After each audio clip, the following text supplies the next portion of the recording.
right, welcome everyone to this session.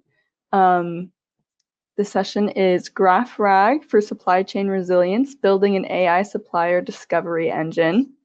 Our speaker today is Pedro. He's the CEO from Dataverse.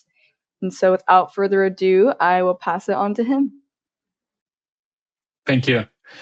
Well, welcome everyone. We are here with Nelson, the co-founder of Dataverse, to present some of the work that we have been doing in supply chain resilience, working with GraphRAG and other set of tools within our toolkit, specifically not only for just any supply chain resilience, but for both in the context of defense, security, and critical societal functions. So a couple of very interesting use cases in the Nordic countries. So our focus is on early stage procurement that goes from need to this RFX being request for information, request for proposal, and so on, and the quoting in the procurement process. And the methods that we will show and we apply in this case is GraphRAG, knowledge graphs, and real-world tender data. This is part of the work that we're doing in Patterns and Nordic Procurement Labs. A little bit of context. So why this problem is worth tackling, why we thought that there was a need for more sophisticated approaches here, why what is being done is not sufficient. Among other things, this is a problem of the type of a needle in 27 EU haystacks. So when you have 27 countries in the European Union all providing data about procurement openly, that's an opportunity, but also a really big challenge. This data is in different languages. The level of detail of the data changes quite a bit, and even the schema has changed over time. So there is an opportunity for doing more with that data and treating it also like a graph. At the moment, this data exists out there, but is not necessarily in the best possible format to extract insights. So we have, on the one hand, this idea of fragmented markets. We believe there is much more cross-boundary commerce that can happen within the EU. And for that, we need to be, one, aware of the opportunities that are out there, but in particular, aware of the capabilities that suppliers within the EU have been able to demonstrate.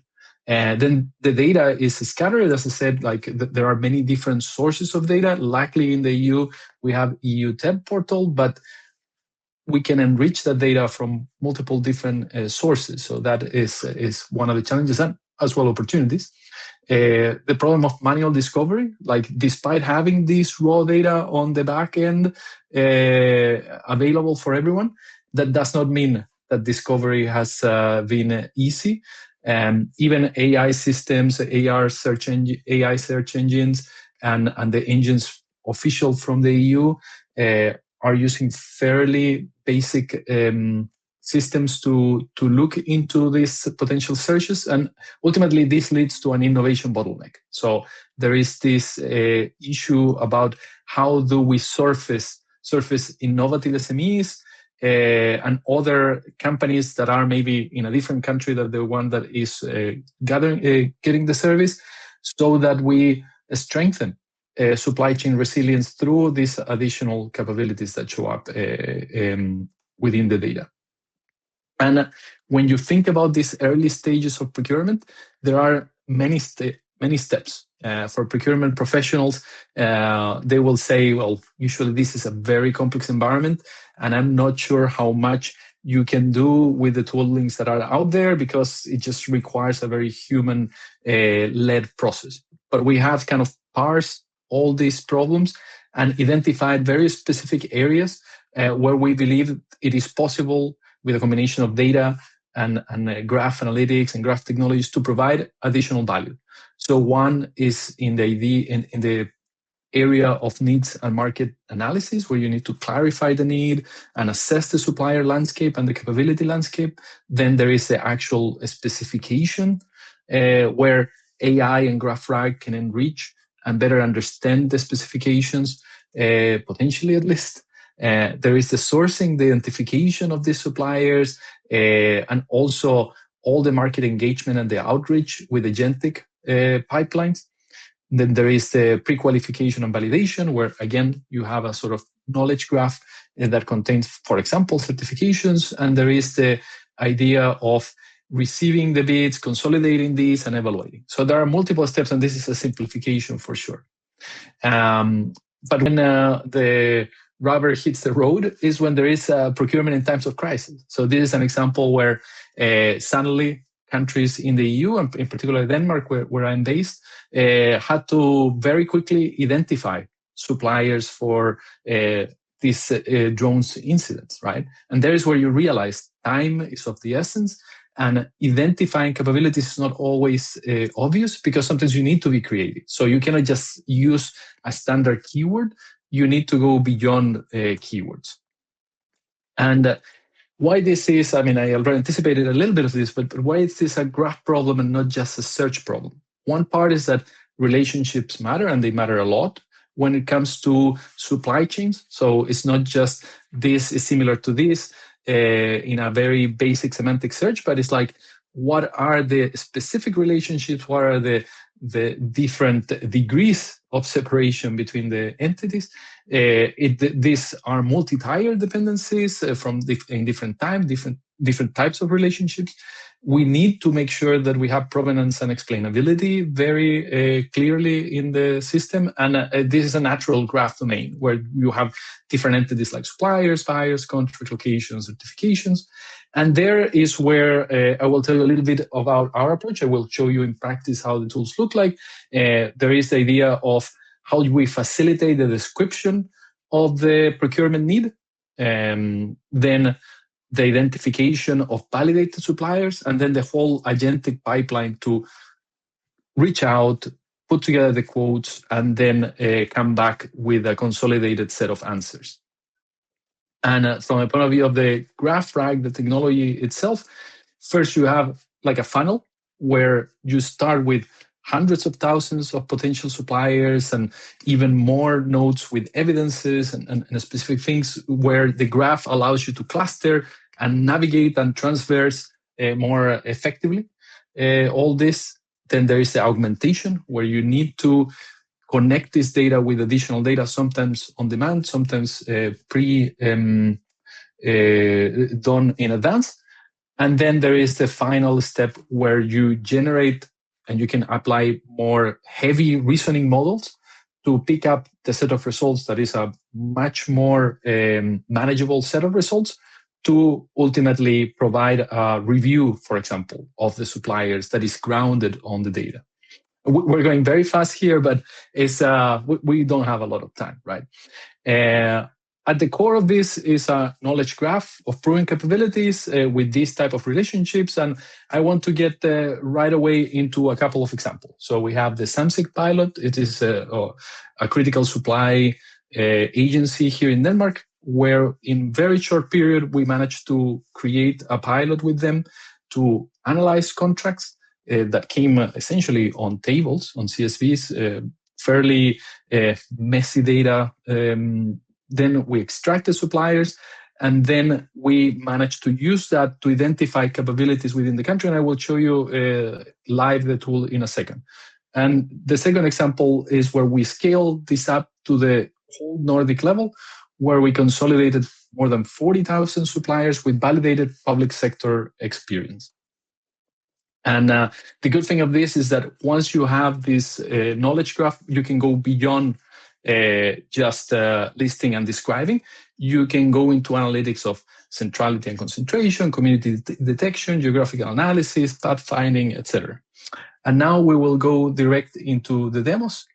So the first pilot that I mentioned was this one, where you have a requirement, in this case, for example, suppliers that have something to say in terms of drones, but in particular, tracking system mitigation strategies and other security measures, where we can quickly identify suppliers from different angles that are able to produce this, with the societal sectors being impacted, and from a bottom-up set of things where drones and the suppliers have worked in the past.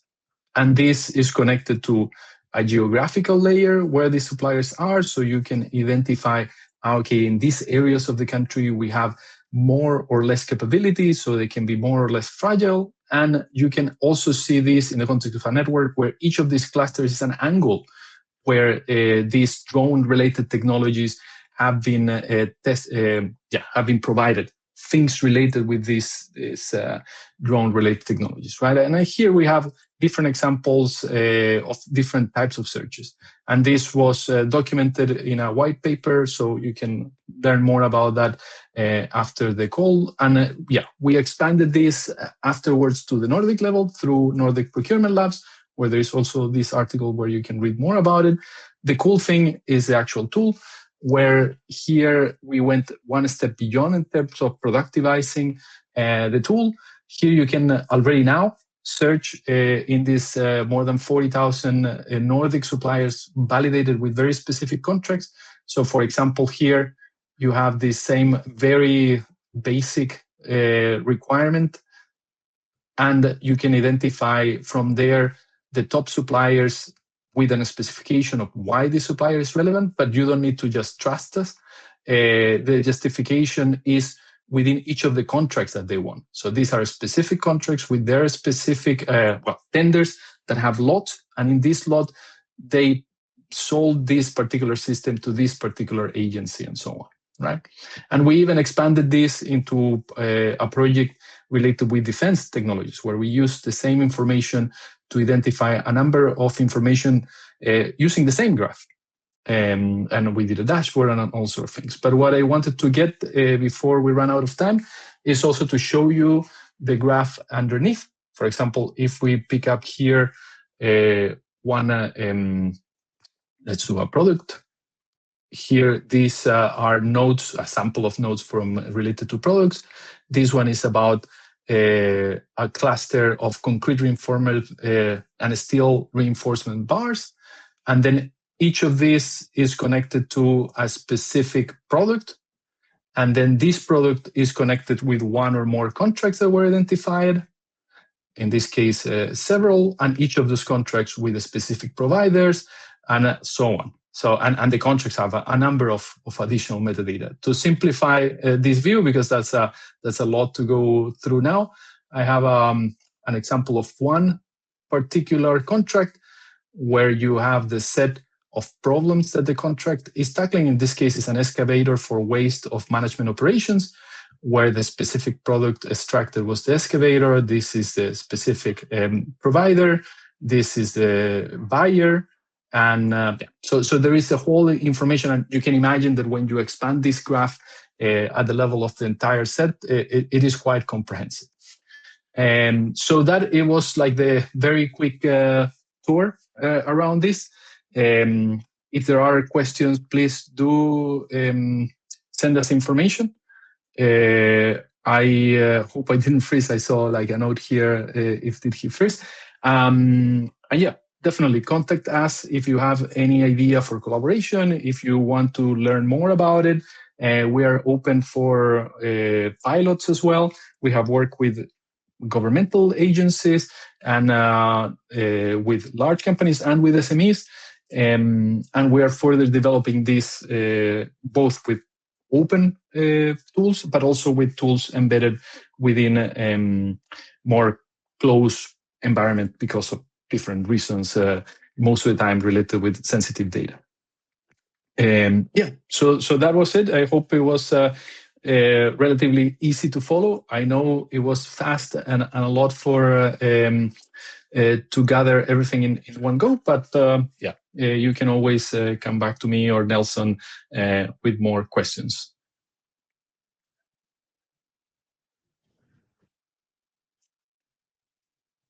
I think we are more or less in time, but yeah, I can also share the white papers. And if you follow us on LinkedIn, in the page of Nordic Procurement Labs, we will be sharing more information there as we share different things that we produce over time.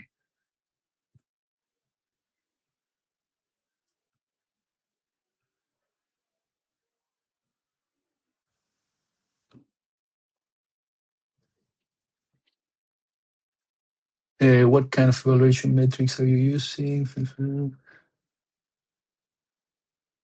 Okay, I think that we are kind of time's up. So thanks a lot for all the ones that join in, and yeah, we will try to answer all the questions that come afterwards.